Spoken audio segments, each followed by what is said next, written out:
Welcome to the Growth Unleashed podcast, where we speak to leaders and CEOs, founders of small, mid-sized businesses, discussing growth strategies and how AI can help. Today, I have with me Hiram Baker. Hiram is the founder, CEO of Baker Industries. Hello, Hiram. Welcome to the podcast. Hello, Glenn, and hello, audience. Thanks for having me. Appreciate you bringing me on. Absolutely. Excited about the conversation after our chat the other day. Tell me a little bit about the history of Hiram and the history of Baker Industries. The history of Haram that's a whole nother story. I'm just a guy trying to make it, trying to do the right thing, make the right decisions, and leave a legacy that's respectable for my family, my kids. But that's me in like a 30-second sound clip. But as far as like Baker Industries, what Baker Industries is essentially a one-stop shop for any business endeavor, no matter what you're doing, where you are in the expectancy of your business. We can pretty much help and facilitate pretty much anything. For the most part, we have a very unique approach and a philosophy in a way that I apply several theories, coupled with good old-fashioned life experience, and funneled it into my business. And we're taking a gander at it, man. So yeah. Fantastic. And how long has it been around? When did you found? Well, conceptually in my brain, it's been around forever now. But, you know, I started working on it effectively about 10 years ago. About 10 years ago, I started playing around with some concepts and ideas and put together an organizational flow chart. As far as inception and actually starting it, getting everything registered, business up and running, a little over a year and a half. So, and it's been quite the ride, quite the journey, and I'm loving it. Shenanigans are going to encompass, man. I always jokingly say it's like I swallowed the red and the blue pill in the Matrix at the same time. That's the best way to describe it. Much like with any new business endeavor, but especially with this one, because it's the money game and all the things that I'm seeing and involved in. It's like the Wild Wild West. A very legal way. The way things can be structured is countless. So I'm learning a lot as I'm building the business. So, what would you say are some of the biggest struggles, challenges that you've had to face since inception, and what have you done to overcome those? Wow, that's a good question. When you come into a field and you're new, you're trying to build some credibility, right? You want people to respect you and at least have a good response to you. Then they make up their mind if they want to engage in doing business with you. When you start a new business, to ask someone for X amount of dollars to provide a service, a fee, a consulting, a product, or whatever, sometimes people are a little skeptical. Who are you, man? I see you got a website up, had 3 conversations with you, and you're asking me for 10 grand, but for a consulting fee, like, who are you? Building up a track record and a level of trust and even strong references and having a strong network of credible people, credible team, credible sources. Take some time and effort to build that up. So that is definitely initially was a challenge. And even a year and a half into it, it's not a challenge as much, but we have a little bit more footing and access to more resources. By default, when I explain this resource to you, you know that I'm credible, because for me to have that conversation, it kind of leads on to, okay, well, this guy may not know everything, but he's got a grasp on what's really happening, and let's give it a shot. That's kind of been a hill, and we're still very much climbing that hill a little bit, but it's getting easier. So, but yeah, that's been a challenge. Okay, that's great. And so I'd imagine, and when I think about, you're kind of an all-in-one shop. You said you offer help with whatever a business needs, and there are so many niche solutions out there. You have your financial advisory companies, you got your HR consulting companies, you got your IT consulting companies, and there's so many businesses out there that are really hinging their future on a specialized area. Yeah. And whereas you're coming in more holistically and saying, what business challenges do you have that I might be able to help with? How do you position that? Like, how do you position yourself differently from, Yeah. but let's just give an example. I mean, if you have a company that small business, let's say, that is wanting to clean up their, kind of get on the right track financially, and they need more business advisory type Mhm. services, which I'd imagine you could help with. Like, how do you compete and differentiate yourself from others who come in or are experts in that one specific Yeah. area? With all the strategic partnerships I have leveraged and the networks and direct relationships I have, if you present a situation or issue to me that I can't solve directly, or at least come with a full resolution for it, what I begin to do is I bring in a concert of seasoned individuals who I already have within my network. We collaborate. I have this situation, this project. I think I can handle it up to this point, but I think I kind of need you, where you'd be some linchpins within certain points in the project. I strategically leverage each, and I call them friendships because the people that I work with, I consider them friends. I just happen to have 20 friends who are accountants, another 20 who are marketing directors, and another 30 who are CEOs. So what happens is you start building up all these relationships within all these areas of expertise and domain. And so you formulate a system in which you can leverage it. So where it's actually profitable for you to have that conversation with me, where you can engage with me with that particular project, because no one wants, and I have a buddy, one of my close friends is a doctor, and what he hates is when people try to call him and get a free consultation. Family, friends, if you cough twice and you call him, you're like, hey, I was wondering. He's like, look, dude, call your primary. You know what I mean? Like, this is about to turn into a free consultation. What's different with what I'm doing is we have a system devised where it's beneficial for you, and it's not some multi-level marketing. I kind of hate those. You know what I mean? It makes sense for you to participate in it once you kind of get an understanding of how the whole system is comprised. Yeah. No, that's great. That makes a lot of sense. So tell me more about this system without revealing too much under the hood and without Right. revealing any Yeah, IP hold on. or Yeah, let me dim the lights and light the candles, right? No, yeah, so just share what you mean by the system. the system, and much with anything in the world, if you have a system devised and a plan of attack, you can pretty much achieve anything. Mhm. It's proven time and time again. The philosophy of Baker Industries is something where overall I kind of called it the 80-20 rule, where you can apply this rule and this theory to either a product, a service, or people or industries as a whole. I'll give a couple examples of that. And we'll start off broad. And if I have any CPAs in the audience, don't hold it against me for my generic numbers and forecasts. So don't quote me. But say you have $1 billion industry, right? And in that industry, someone comes along with a 20% capitalization rate where they have a $200 million company, right? In theory. And they go, all right, we solved some easy problems that exist in this market, in this sector. We have a profitable business. We're happy with growing at whatever rate we grow, 5 to 10% EBITDA. But what happens is then they're focusing on the 20% of that industry, right? They're focusing on the low hanging fruit. They're not focused on the $800 million problem, or what I call the other 80%. To break that down into an easy and digestible way, taxis existed for years.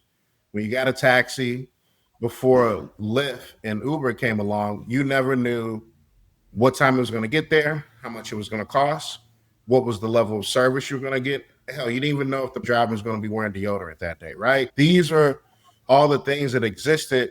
And that industry knew that everyone hated that. There was no system of checks and balances, but they didn't care. They was like, look, dude, yeah, I'll get there when I get there. And when I get there, my car is going to stink. And I'm going to take the scenic route 2 blocks and I'm going to charge $30.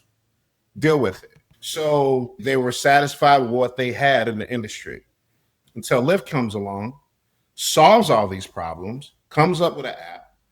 Uber is birthed from that. And now we have a whole new industry called rideshare that has pretty much inverted that whole industry, right? So you see taxis, but they're few far and in between. Everyone either has a rideshare situation or Uber Black. And then even out of that, you have things like Uber Eats.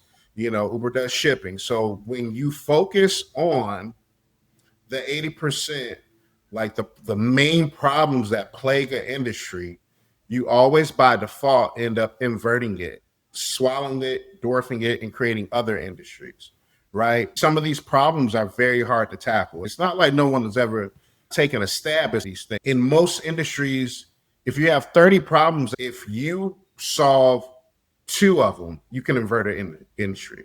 If you solve 10 out of those 30 problems, forget about it. But in that formula and approach is some of the philosophy I use. When you give me a project, I'm not just coming to solve your problem. I'm looking at the whole picture of everything that is going on with your organization, from your capital stacks, all types of things. I'm looking at different ways where you haven't seen it, where you just haven't thought of these things.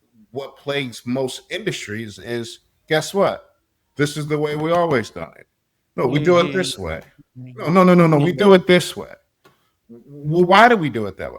Oh, because we just been doing it that way. Okay, can I challenge that? We don't want to rock the boat, right? We don't want to create another Uber. We don't want to create another Tesla. What do you mean? All of the major players have followed some of these principles and hit home runs. Did it happen overnight?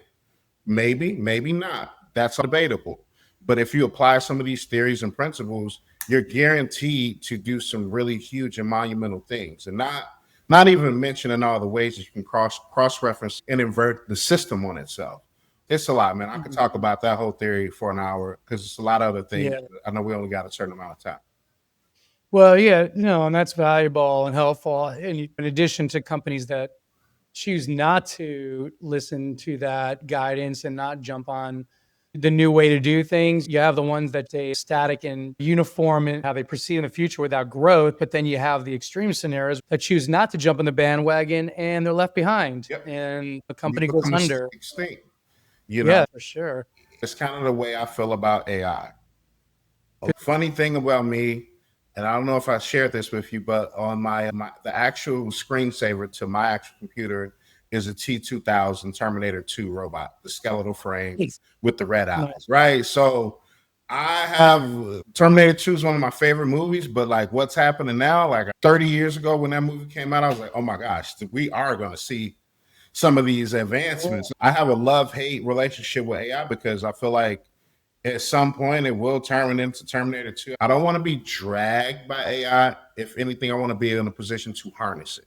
I don't want it getting to wag the dog. I don't want Alexa to spend 10 grand on my Amex card and say, hey, I thought I saw these items and I picked them out. We got a shipment coming tomorrow. Like, what the hell? Wait a minute. Like, you're living my life for me. Like, I still want to live my life, you know? Yeah, and I think that's a very common sentiment for a lot of people and business owners who are not quite sure if they're ready to jump on the AI bandwagon, if it's going to help them personally, professionally. I mean, realistically, you don't really hear many people say, oh, it's going to hurt them, especially businesses. But there's definitely different levels of maturity where people want to jump on it and take Right. advantage of it. Yeah. There's an interesting analogy to think Terminator 2, to think where we are today and what's realistic. I mean, we're right there. I was just reading a piece this morning about this first. There's like a competitive battle going on with a few different companies Mhm. who are making AI driven fighter jets. See, We're like, gonna have fighter jets up there that are like fully driven by AI, and I mean, it's that's fascinating, but it's scary at the same time, right? I mean, That's you scary, know, man. Like that is scary. I mean, but that's Skynet, bro. Like that is Skynet. it's That's right. Skynet. Like so, You're absolutely right. yeah. I mean, Yeah. But strap it's like up. everything. It's like everything. When we grew up, I don't know how long it took you to jump on TiVo. Remember the old TiVo box? I'm like, why would I want to Well, rewind or plot live TV? And now yeah. it's like, could you want anything different? I was talking to my business partner the other day. He's like, there was a day where the Wright brothers woke up one day and said, "We're gonna fly like the birds." And to everyone who was around them, they looked at them and said, these guys are nuts. Yeah. We're going to fly like birds? What are you talking about? He also gave me another analogy. He said, one day someone was sitting in their room and they said, I want to talk to someone clear across the state.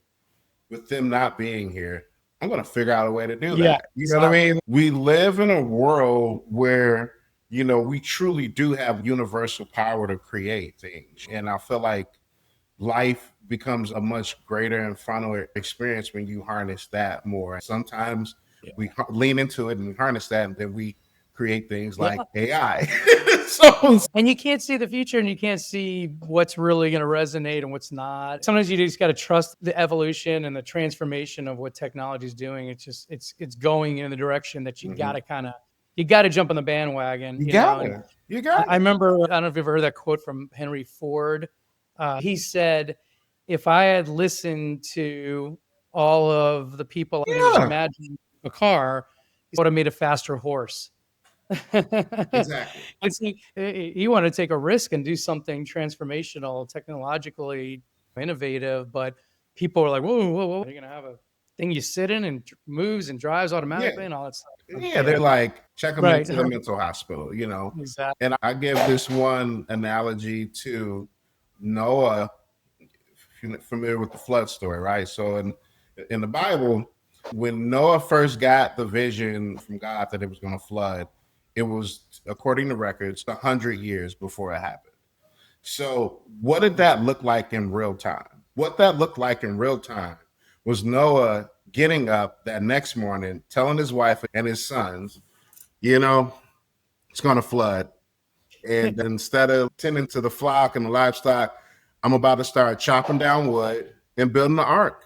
You guys want to help Right. me? Yeah. And they're They're like, probably what? like, whoa, all right, Dad had Crazy. way too much to drink last night. You know what I Yes. mean? And his wife was looking at him like, this dude is nuts. So and Yeah. that ensued for 100 years. And then one day it flooded.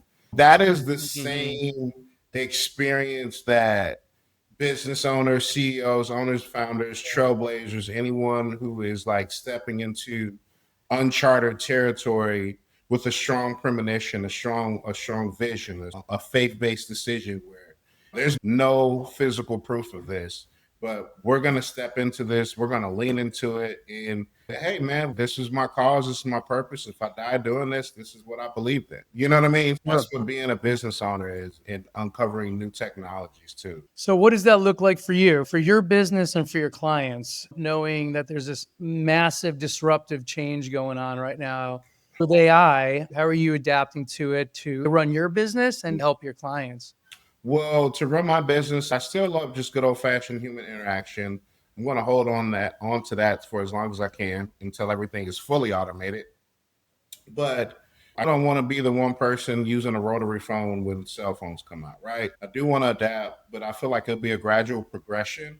As far as the way that I use AI with my own business, it's probably about 20% mechanical infusion with cold outreach and things like that, whether it be on LinkedIn or using some of those softwares. That's where I am with it right now.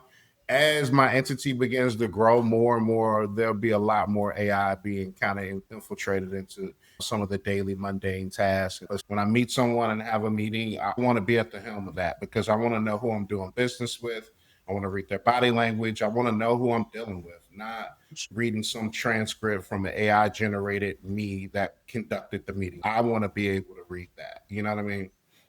No, that's great. And so, where do you see the future of your company? Sounds like you're in a stage right now where you're looking to turn a corner, grow it. You mentioned the other day Yeah. bringing on additional folks and getting your name out more. What do you see going on in the future Yeah, here? so the future for Baker Industry holds a lot of different things. Obviously, we have a set of projects right now that we're kind of focused on, especially as like we're approaching end of year. The financial industry kind of goes into a little tizzy, and everyone's trying to wrap up end of year projects or whatever before banks pretty much close down. Officially, unofficially in the financial world, and I learned this as I kind of started my business after Thanksgiving and pretty much to like the first or second week of January, the money industry shuts down. Like banks, nothing's really happening. You know what I mean? So there's like this last little rush, like that first part of November, basically before Thanksgiving. Everyone is trying to, if they can't get funded for things, they're at minimum trying to have term sheets to know what's going to happen top of the year or so they know where they stand with things. So there's a mad scramble happening right now. Got it. So, if you could wave a magic wand, what would you like to see in the next 6 months that would radically Oh yeah. transform your business? Yeah, and that was really the initial question too. I get to just chatting. No, no, all good. Once these deals close, I'll be in a position to have more capital to fund the infrastructure. I formed partnerships and relationships, and I even have certain people earmarked to come aboard to hold certain roles and positions because I have the framework and knowledge to do it. I have a tribe of people ready for me to say, all right, come on, let's go.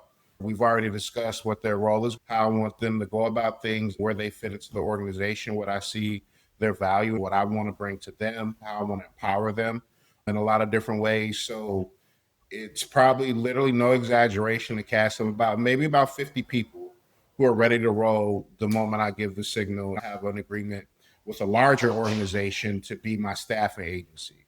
So Mm. I have everything in place, like the infrastructure is in place. The pipes are being tightened up. We just got to turn on the water. So that's really what's happening. That took about a year and a half with just good old fashioned hardcore conversations with people, presenting what I'm doing to them. If they want to participate, awesome. It's not no harm at minimum. We've expanded business networks, and if something does come up or arises, you can always, if you think of me and you feel like I would be a good fit for it, hey, I would love an introduction. Mhm. No, that's great.